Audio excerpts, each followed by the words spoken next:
Hello, interwebs.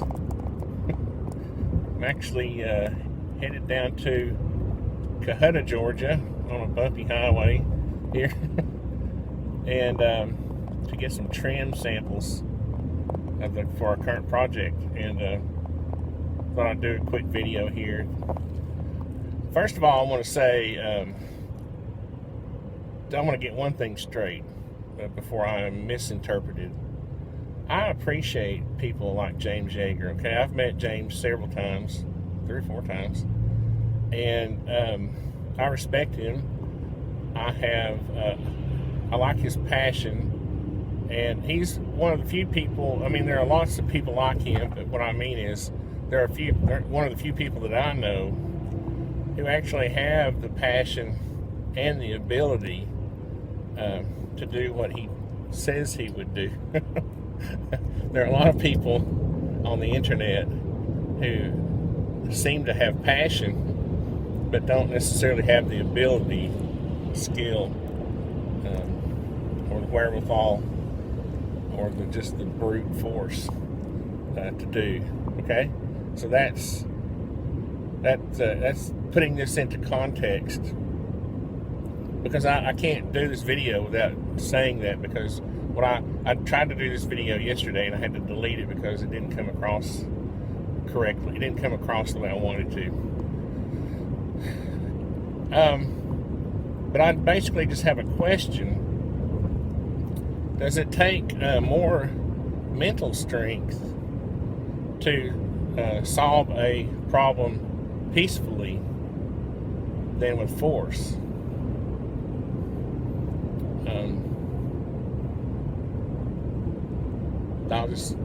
We'll just ponder on that for a second while I'm trying to figure out what to say next. I think it does. Obviously, takes more mental strength to solve a problem, and obviously, I'm talking about Connecticut. Okay. And the other point I want to make is that there's a lot of videos being made. Not a lot. I say a lot. When I say a lot, I'm exaggerating. Okay. We do that. That's what we do on the interwebs, is exaggerate. But a lot of people seem to compare modern times to Revolutionary era, the Revolutionary War era, and it's just not the same, guys. First of all, we were living under a monarchy. You might call him a tyrant, King of England. But he was, it's basically a monarchy that was, ruling over what he thought was his countryside. And you would do the same thing if you were him. But anyway, that's another story. So, the point I'm trying to make is the revolution that we had during that time was necessary. Okay?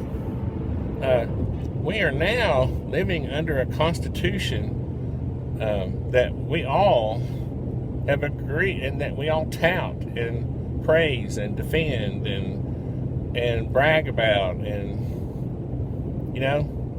most of your videos are about our constitutional rights and all this. Okay, so there are processes that our Constitution and our laws that have been deemed constitutional. If they aren't, they need to be stricken from the books. Anyway, another long story. But we're we already have a constitution that sets out processes for taking care of problems. And that's, basically either a recall, and I did check, obviously, Connecticut, there's only 19 states that allow recalling state officials. Connecticut's not one of them. There's impeachment, and there is just the initial resource that we have is the voting booth. And I know that's boring, but honestly, that's where the work comes in. And for those of us who don't have the same abilities as James Yeager, that is our resort. okay? And that should be our first resort, okay? Peaceful solutions should always be your first option. Now, like I said, I appreciate what James Yeager and those types of people do, because they actually put the fear of God or fear of somebody in those people, and I think it helps. Although I don't think it necessarily helps them personally. They're putting themselves out there. They're going out on a limb, saying what they say, doing what they do, and I mean they mean it. He means it. Okay, so, but I still think that, and you can't really do a video like James does, and then at the end of it say, well, we're just going to go to the voting booth and everything will be okay. And I understand that you can't mix your message of force with a message of kindness or happiness. It doesn't work too. But let me be the person. I'll be one of those people in the gun community that says we don't always have to, grab the AK first. We can. And I'm going to try to end this video pretty soon because I'm doing it on my phone. It'll die or something. But let me challenge you. Let me ask you one more question. Do you know who you're voting for in November? I do.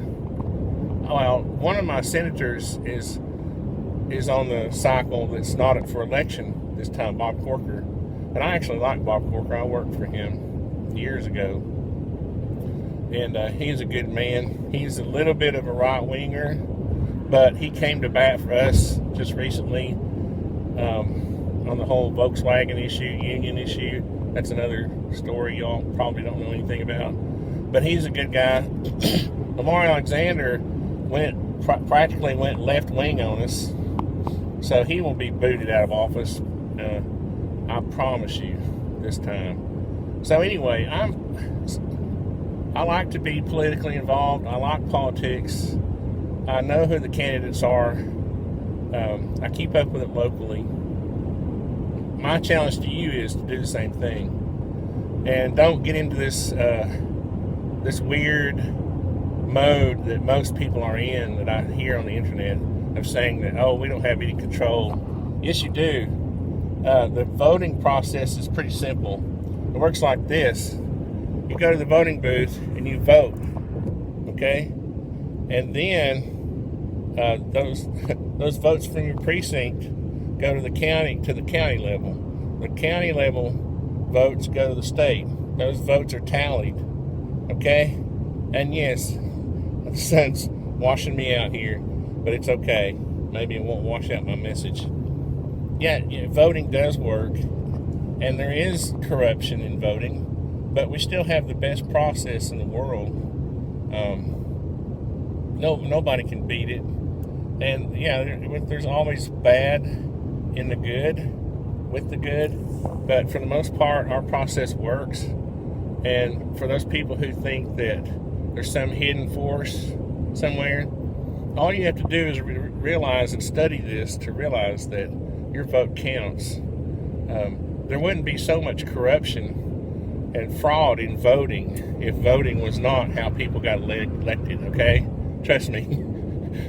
If it were as easy as some secret society just appointing someone, there wouldn't be any need for fraud in the election process. People wouldn't even go vote, okay? So just get that thought out of your head. Anyway, you got to go vote. You got to find out who your candidates are for this November, and you need to go vote. If you don't have a good candidate, develop one. Get involved with your local politics, your local political office. Help develop the candidates. If you don't like the candidate, run for office. It works.